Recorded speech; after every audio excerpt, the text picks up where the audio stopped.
I am so very excited for our first guest.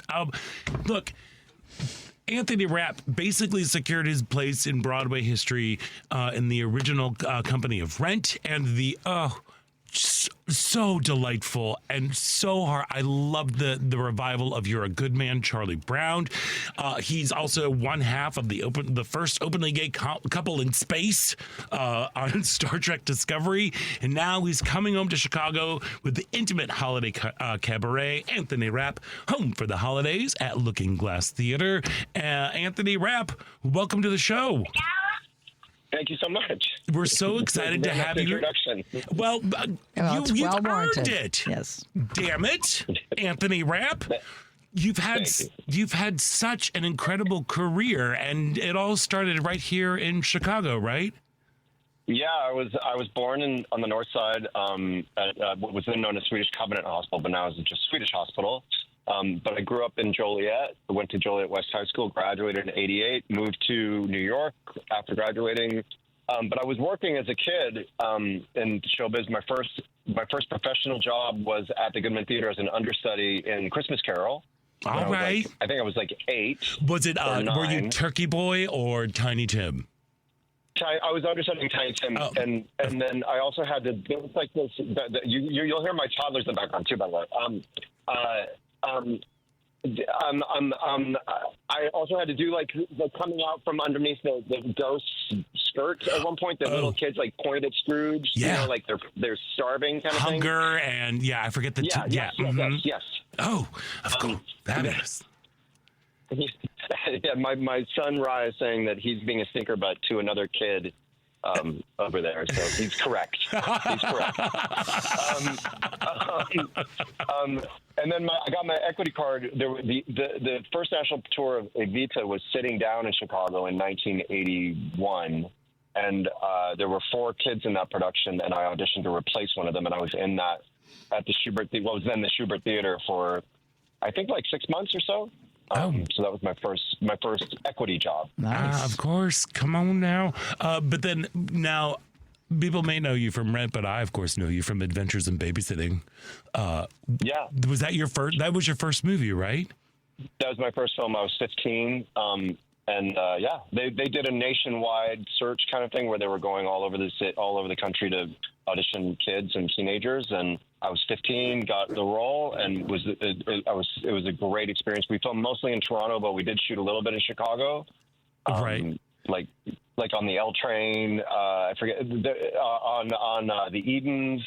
And they like drive around Greektown, you know. Yeah, did you actually do what is that diamond building? That's the Prudential building? Is that the one that Elizabeth Shue was like? Called now. Yeah, I don't know what it's called now. It was called the Associate Center back then. Yeah, that's right. Yes. Yeah. I mean, how amazing at 15 years old, Chicago kid, and now you're on this like set of a big budget film. Elizabeth Shue had just kind of really broken out with, I think she was in Karate Kid. Yeah. How was that? Was it just like summer camp in the wintertime? It was wintertime, so we were freezing. We were shooting outside at night in January and February in Toronto and Chicago. So God. We were constantly really cold. But it was still a totally joyful experience, completely spoiled me for all time of what it's like to make a movie. Which is not always nearly as fun as that was. Right. It can be fun, but but that was a really special experience. I love that. I mean, when you walk onto a set that is actually filled with joy and energy, it's a game changer. But speaking of like joy and energy and a total game changer, I'm sure you're probably tired of speaking about this, but Rent. I mean, Rent was the original Hamilton. Everybody, it was everywhere. There was something about, the energy, the youth, the passion, the subject matter. Like, how did this gift come into your life? It was just a regular audition. I was having a little bit of a fallow period. I was living in New York. I was broke. I just started a survival job at Starbucks, and I got an audition for what was then just a workshop production. It was just like a 3-week gig total that was paying $300 a week, which in New York, even in 1994, did not get you very far. Right. But I knew who the director was, Michael Greif, because I'd seen a play that he directed, which was fantastic, and so that was exciting. I hadn't done a musical professionally since I was a kid, so that was exciting. But I didn't know anything more about it than that, and I just auditioned. I got called back on the spot, which is also a spoiling experience, which almost never happens. Yeah.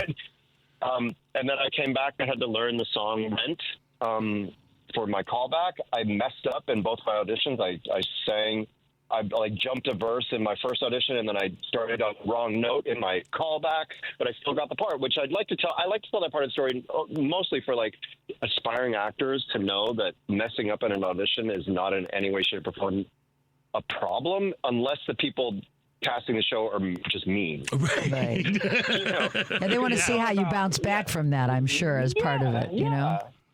Yeah, but it's not about getting it perfect. It's about seeing how you come through. Right. But anyway, we did the 3-week workshop. It was a great experience, but the show needed work, but it was really good.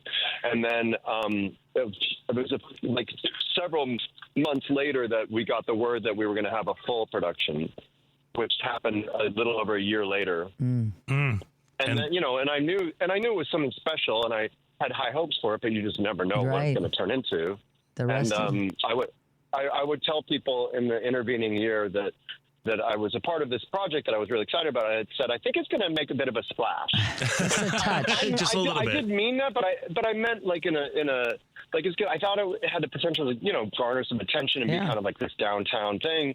Never in a million years would have imagined it would become like a mainstream smash. Not ever. Who could? Yeah, but who could have predicted it? In retrospect, I think it filled a void. And, in physics, if you fill a void, that creates a tremendous amount of energy. So it makes sense. The musical theater didn't have anything that was like telling contemporary stories about the real world using music that was contemporary. Yeah. At that time, musical theater was just mostly Andrew Lloyd Webber. Right. Mm-hmm. Mm-hmm. So that's what Jonathan Larson was reacting against, and that's why he, what he wanted to do was change the landscape, and he did. And he most certainly did. It changed forever, the landscape. Well, let me tell you. Oh, do we have more stinker butt action going on? No, that's my younger son trying to run away. Bye, Daddy. See you later. Have a fun interview. But that show was the first time that I ever saw my life on stage. I was the prime target for, because we're basically the same age. It was like, these are people. I wore those clothes. I understand what it means to be hustling and struggling for $1. And, it was just something that really hit, especially with Gen X, I want to say. Yeah. Because it was, again, it was the Hamilton of its time. Y'all were everywhere. And it was the first time that we were talking about AIDS, in a moment where that was really, really crucial that we talked about it. And I want to thank you for having that, for being a part of change, not only just to the theater world and the musical theater world, but also really keeping the conversation moving forward about the HIV/AIDS epidemic that was still raging at the time. It really was such a gift for all of your audiences and fans. So thank you for that. Thank you. It was the honor of a lifetime. Mm-hmm. It was And I know that you. As you said at the beginning, I'm probably tired of talking about it. I'm in no way, shape, or form tired of talking about it. Okay, good. It's been, it's the greatest thing that ever happened to me. And it's continued to give back in every way all the time, 30 years later. You'll always have that as part of you, for sure. Yeah. Well, and you've just have had just quite a journey, in your career. You're a Good Man, Charlie Brown. Again, one of the sweetest, most lovely shows on the planet. I'm a huge sucker. Happiness is finding a pencil. I mean, come on. Yeah. And then and then of course you're like, now you were like in Star Trek Discovery, breaking barriers then with gays in space, and like, and now you are back in Chicago with some stinker butts, with your husband and 2 kids, and you're getting ready to do this incredibly intimate holiday cabaret at the Tony Award winning Looking Glass Theater. What's in store for that? Well, I wanted to just give a little background. When I moved back to Chicago, I was hopeful to be able to get involved in the Chicago theater world, but I didn't want to kind of just try to stomp into town and say, "Hey, here I am."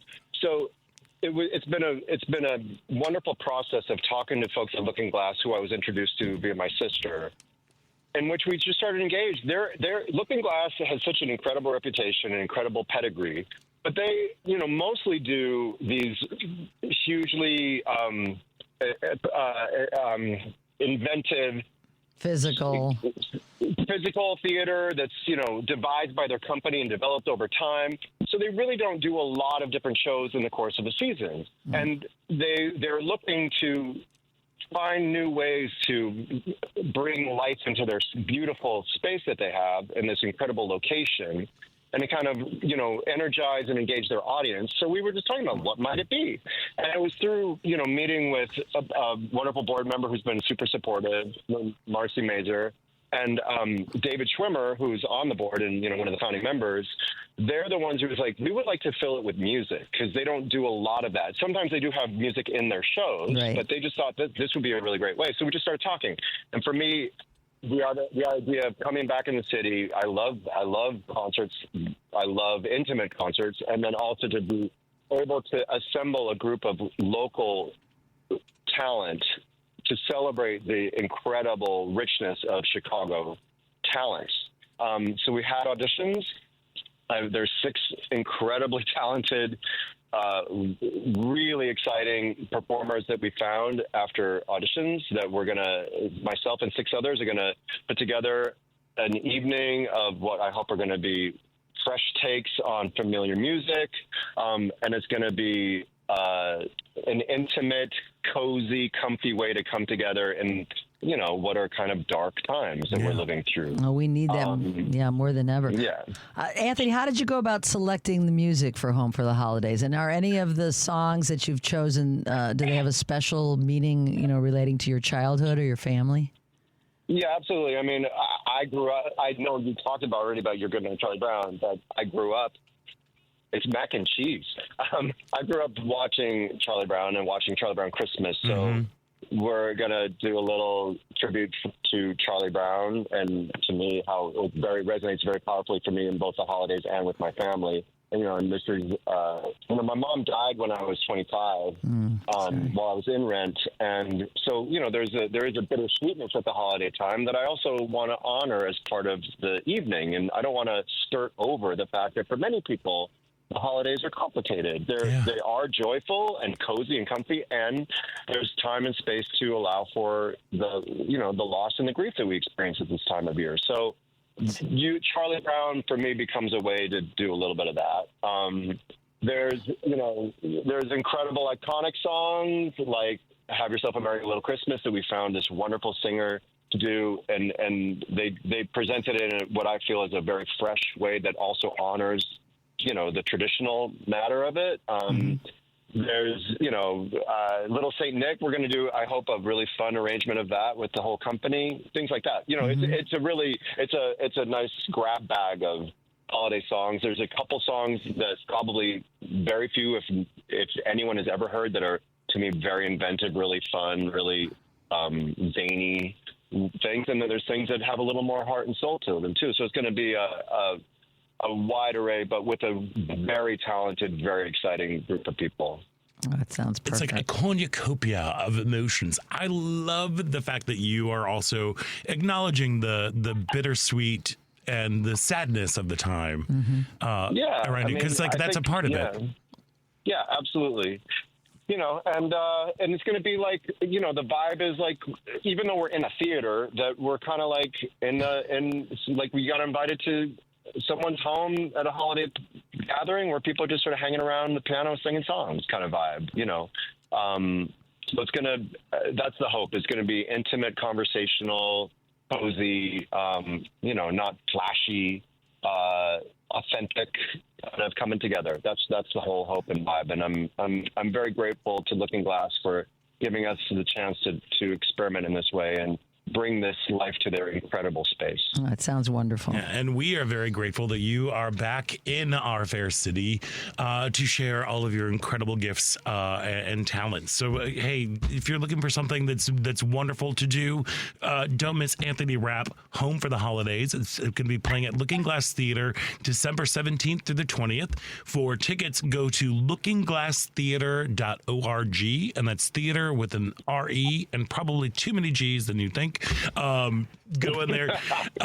So go to lookingglasstheater.org and you can get yourself some tickets for a very, very special evening. Anthony Rapp, thank you for taking time out today to join us. Have a wonderful holiday season with your family. Watch out for the stinker butts and break all the legs when you do Home for the Holidays at Looking Glass Theater December 17th to the 20th. Thank you so very much. I really appreciate it. Happy holidays. Happy holidays to Anthony. you. Thank you. All right.